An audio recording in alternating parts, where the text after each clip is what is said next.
여러분 안녕하십니까? 5월 6일 금요일 뉴스투데이 강원입니다.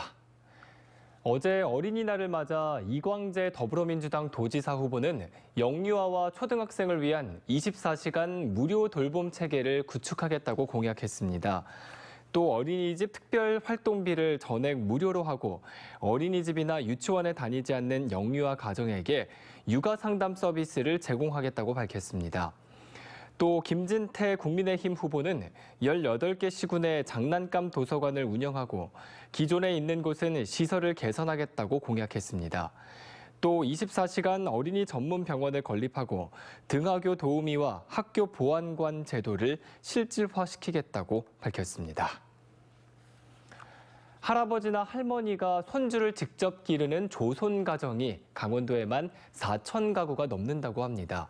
신체적인 여건이나 경제 활동이 예전 같지 않다 보니 양육이 쉽지 않다고 하는데요. 이들 조손 가정을 위한 가정 위탁 제도가 있기는 하지만 이 제도가 있는지조차 잘 모르는 경우가 많습니다. 이송미 기자가 취재했습니다. 올해 초등학교 5학년, 4학년이 된 남매.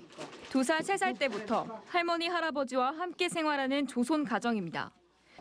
두 분 다 일을 하지 않아 기초생활 수급비와 후원단체에서 들어오는 후원금으로 근근히 생계를 이어왔지만 지난 2016년부터는 위탁가정에 선정되면서 매월 100만 원에 가까운 양육비가 지원됐습니다. 전에는 뭐 진짜 아닌 게 아니라 힘들었었어요. 살기가. 이거 집도 다 뭐 시에서도 이렇게 수리해 주시고 이게 그렇게 도움을 주시니까 많이 나아졌죠. 문제는 이러한 가정 위탁 제도의 혜택을 받지 못하는 돌봄 사각지대가 많다는 것입니다. 실제 강원도에서 할머니, 할아버지 또는 두 분 중 한 명과 살고 있는 조손 가정은 4,500여 가구. 이 중 530여 곳만 위탁 가정 사업을 이용하고 있습니다. 10가구당 한 곳꼴입니다.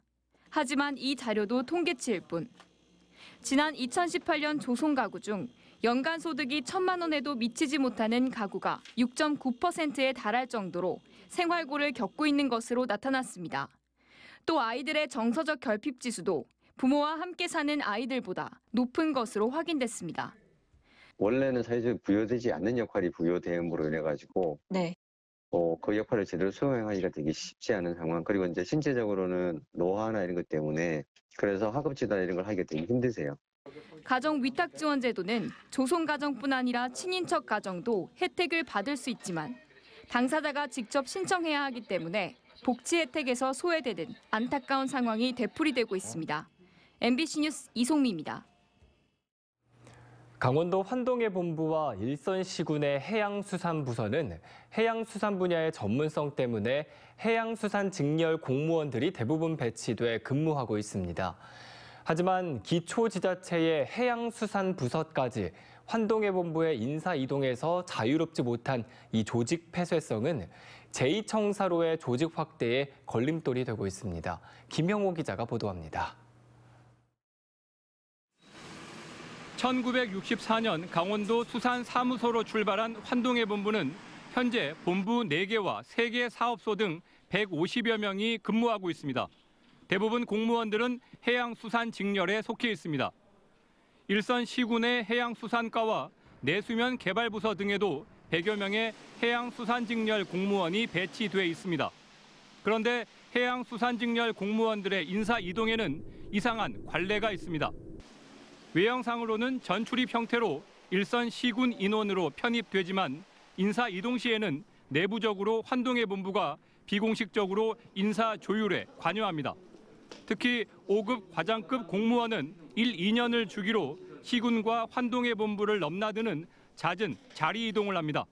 컨트롤 타워가 있기 때문에 이 환동해 본부에서 그 인사 문제도 같이 관리를 해줘야 일정한 수준의 목표를 달성할 수 있다고 봅니다.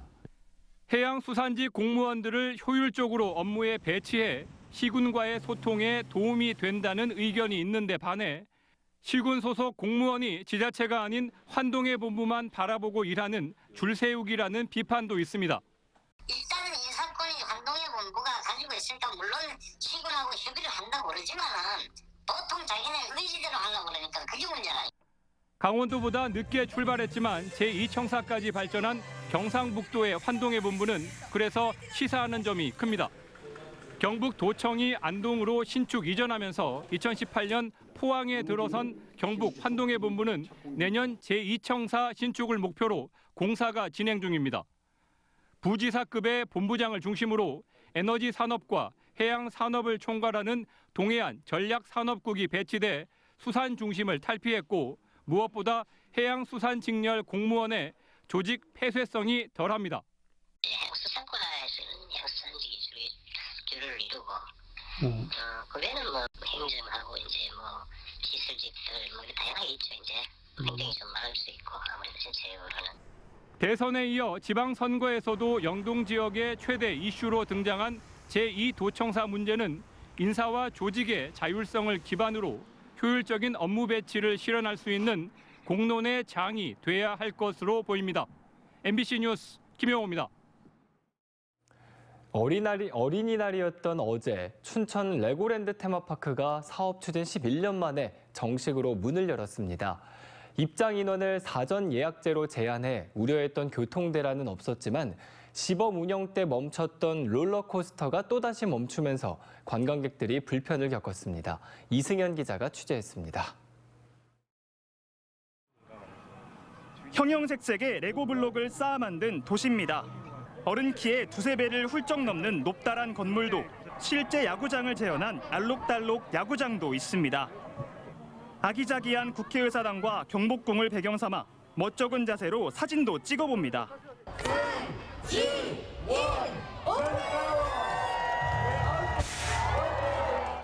춘천의 도심 속 섬에 레고랜드 테마파크가 문을 열었습니다. 사업 추진 11년 만입니다. 기다림이 길었던 만큼 입구는 이른 아침부터 개장을 기다리는 방문객들로 북적였습니다. 아이가 너무 오고 싶어 해서 어린이날 맞아서 같이 나왔습니다. 엄마랑 같이 나와서 어때요? 너무 좋아요. 여기가 새로 개장돼서 놀이기구도 되게 많아서 되게 좋아요. 레고랜드 테마파크에는 레고캐슬, 해적의 바다 등 7개 테마구역에 40여 가지의 놀이시설이 마련돼 있습니다. 개장 첫날 관람객은 사전 예약한 10,000명으로 제한돼 우려했던 교통대란은 일어나지 않았습니다. 하지만 개장 6시간 만에 롤러코스터가 선로 위에서 운행 중에 멈춰 승객 40명이 구조를 기다려야 했습니다. 지금 되게 뜨겁거든요. 사람들이 이제 한 명씩 그 가이드에 따라 그 지도에 따라서 이제 내려왔어요. 승객들은 30분 만에 모두 구조됐지만 사흘 전 시범 운영 때에도 같은 사고가 발생했었습니다. 레고랜드 측은 안전점검 표시가 들어와 운행이 멈췄고 원인을 파악하고 있다고 밝혔습니다. MBC 뉴스 이승현입니다. 강원연구원이 레고랜드 개장에 맞춰 춘천이 세계적인 관광지로 거듭날 수 있는 전환점을 마련해야 한다고 제안했습니다.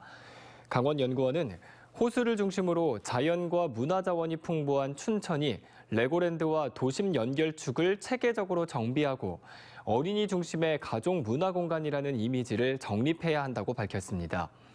이를 통해 관광 경쟁력을 강화하고 일자리 창출과 소득 확대 같은 관광 산업의 질적 성장을 이뤄내야 한다고 강조했습니다.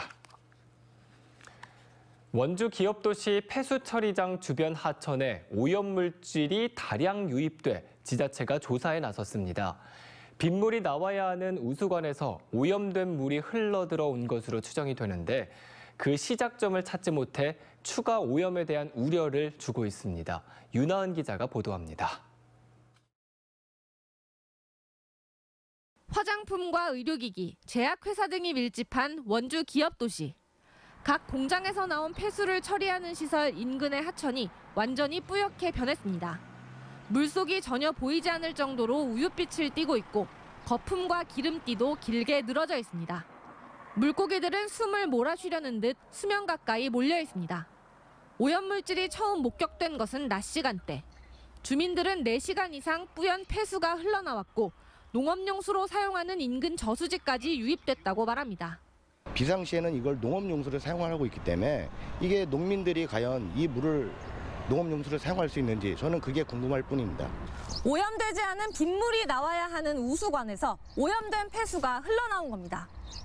신고를 받은 원주시는 추가 확산을 막기 위해 급하게 오탁 방제망을 설치하며 방제 작업을 벌였습니다.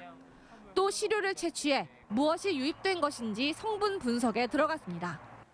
늦은 시간까지 우수관을 따라 오염물질을 역추적했지만 최초 유입 지점을 찾는 데는 실패했습니다. 인근 폐수 처리 시설은 방류관이 다른 곳에 설치돼 있어 공장 폐수가 그대로 흘러나왔을 확률은 적다는 것이 원주시의 설명입니다. 처음부터 면제승인 받고 여기는 일부는 그렇게 오탁 처리, 일부는 저기 방지에서 처리한다는 절로 처리장 가니까. 네네. 하천에 어떤 물질이 흘러들었는지 분석하는데 2주 정도의 시간이 걸릴 것으로 예상돼 추가 유입 등 오염 확산에 대한 불안감이 커지고 있습니다. MBC 뉴스 윤하은입니다.